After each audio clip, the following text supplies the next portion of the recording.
Exciting news. We're doing a video on the X-Pro3. Billy, that's not what we're doing.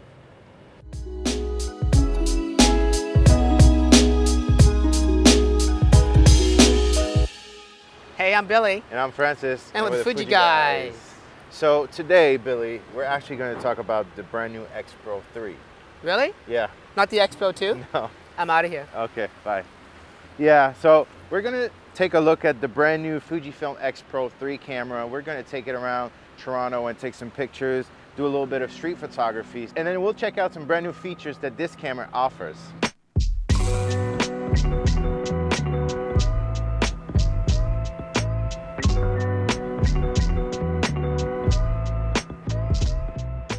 So the X-Pro3 is offered as a body only, and it comes in 3 different finishes, which are all made of titanium. You got the matte black that you know from the X-Pro2, and you got the 2 special finishes, which are Durasilver and Durablack. What's special about them is that they're scratch resistant, so if you put in day out in your bag, you won't get them scratched so easily. So it uses the same sensor and processor as the X-T3, so we're not really going to concentrate on this in this video. Although the design concept of the X-Pro3 is about being pure photography, you still have some customizability. You have 6 function buttons that can be fully customized. You also have 4 touch functions if you wanted to increase that number. Once you have this camera set up to the way you like, really you don't need to access anything more than that. The appeal of the Fujifilm cameras, of course, is all about the dials. It does give you this tactile feel that gives you a more immense feeling of getting into photography itself. Aperture is controlled through the aperture ring on most of our XF lenses. The shutter speed dial on the top of this camera goes up to 1/8,000th of a second. You still have that ISO control within the shutter speed dial, so just pulling up and twisting allows you to quickly change the ISO settings on this camera. In addition to that, you also have a C dial position on it so that you can use the front or the rear command dials to quickly adjust ISO if you prefer. Like with most mirrorless cameras, I prefer shooting in aperture priority. It allows me to really focus on the subject and capture that subject in the moment. I use the exposure dial, which is still here, to allow me to shift the exposure brighter or darker. There's also a C position dial as well, so that you can use the command dials to adjust the exposure compensation as you wish.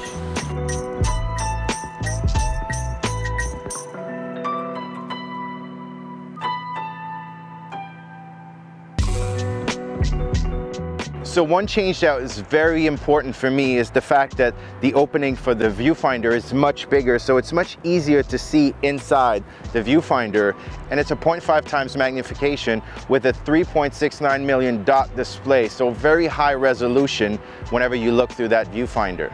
Now, of course, you still have the OVF, which still features your frame lines and overlays with all the information you need, and also you still get the very nice electronic rangefinder at the bottom right corner. On the side of the camera, you still have the dual slot cards. They do support ultra high speed 2 on both slots now, so again, if you're shooting RAW and JPEG, you can have one recording to one card and to the other, or you can have a perfect backup between the 2 cards themselves. Now, if you're into video, you do have a 2.5mm microphone port. It also doubles up as a cable release port as well. In addition to that, it is a USB-C connection. And if, again, you're doing video, you can double that USB-C connection to monitor audio with a headphone adapter.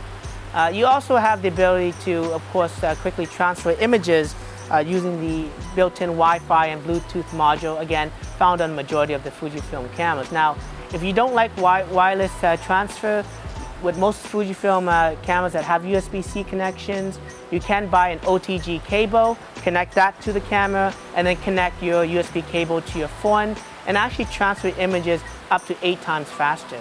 So if you're transferring large file size, whether it be 4K video footage, or even RAW files to your iPad or your tablet or your phone, this is a really great feature to look at.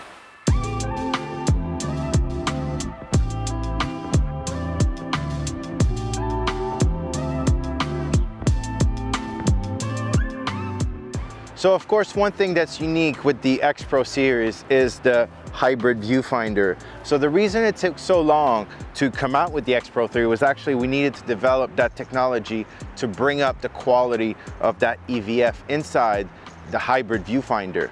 So it features a brand new panel, which is OLED display, and has a higher contrast and a wider color space, so you can get very accurate and vivid colors when you shoot through the viewfinder.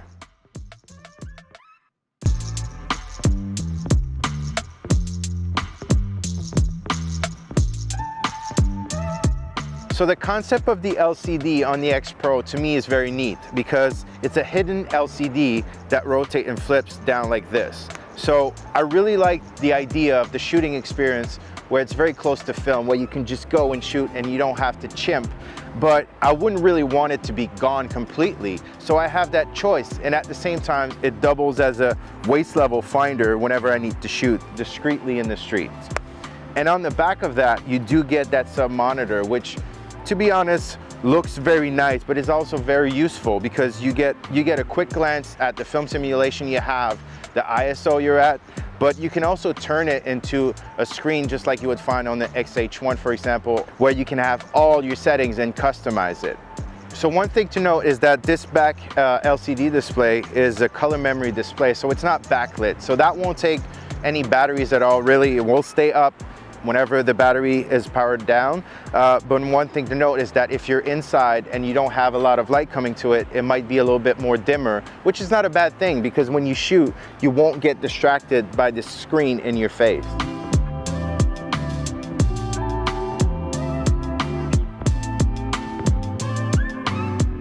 So one of the new changes on the X-Pro3 is the Q menu. There is some customizability on that now. You have options to display 4 items, 8 items, 12 items, or even 16 items in the menu. In addition to that as well, you can choose from a black background or even a transparent background so that when you are changing quick settings through that Q menu, you still see the scene that you're looking at. Some of you might be rejoicing with this new added feature called the AF range limiter. For street photography, it's really the ideal quick access to limiting the focus distance between you and the subject. You have the options for custom settings, which you can set the distance. You also have 2 presets that are set from 2 meters to infinity, as well as 5 meters to infinity. Now this camera is about peer photography, and I'm happy to say as well that the multi-exposure is now officially called multi-exposure. You can actually shoot up to 9 frames. And from those options, you can have different blending options like additive, average, bright, and dark. So it's going to make you a little bit more creative right out of the camera. Although Fujifilm offers over 29 native lenses, like me, you might tinker with some legacy lenses that are fully manual. It really changes the shooting experience. And one of the new features on this camera is that it allows you to actually name that lens. That information is actually going to be embedded into the EXIF data, and it's going to be shown when you have it downloaded to your computer.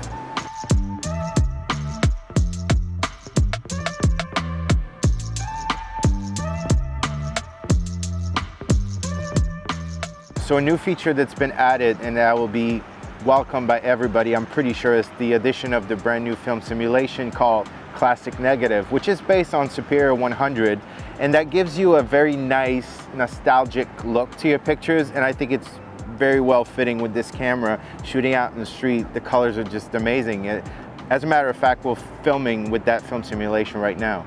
So in addition to that, you get new features to allow for more creative control over your image. Things like clarity, for example.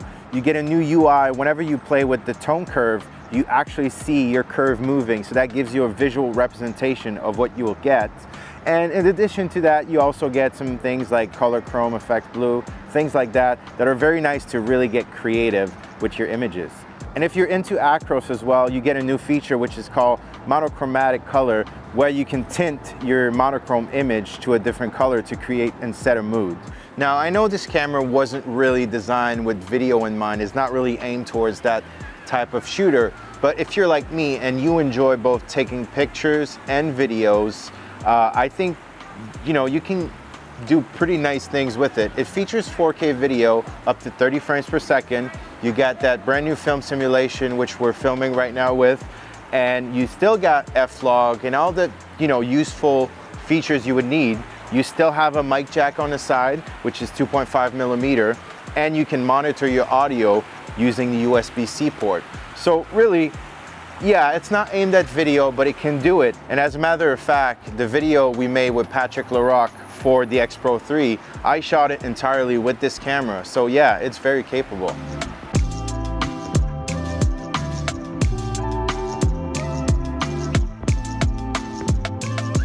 That was quite an interesting experience for me. It did take me out of my comfort zone. Again, I prefer to shoot portraits and people.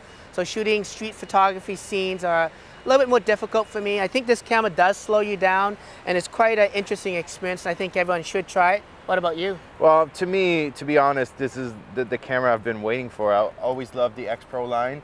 To me, the only kind of thing was the EVF and the OVF was a little bit too small, but now with this camera, I feel right at home, and I feel like I'm going to use the hell out of this camera for sure. Well, that's great. Well, I hope you enjoyed this video. If you want to learn more about this and other Fujifilm products, again, don't forget to subscribe to our YouTube channel and follow us on Instagram as well as our Facebook page. Until then, I'm Billy. And I'm Francis. And we're the Fuji guys.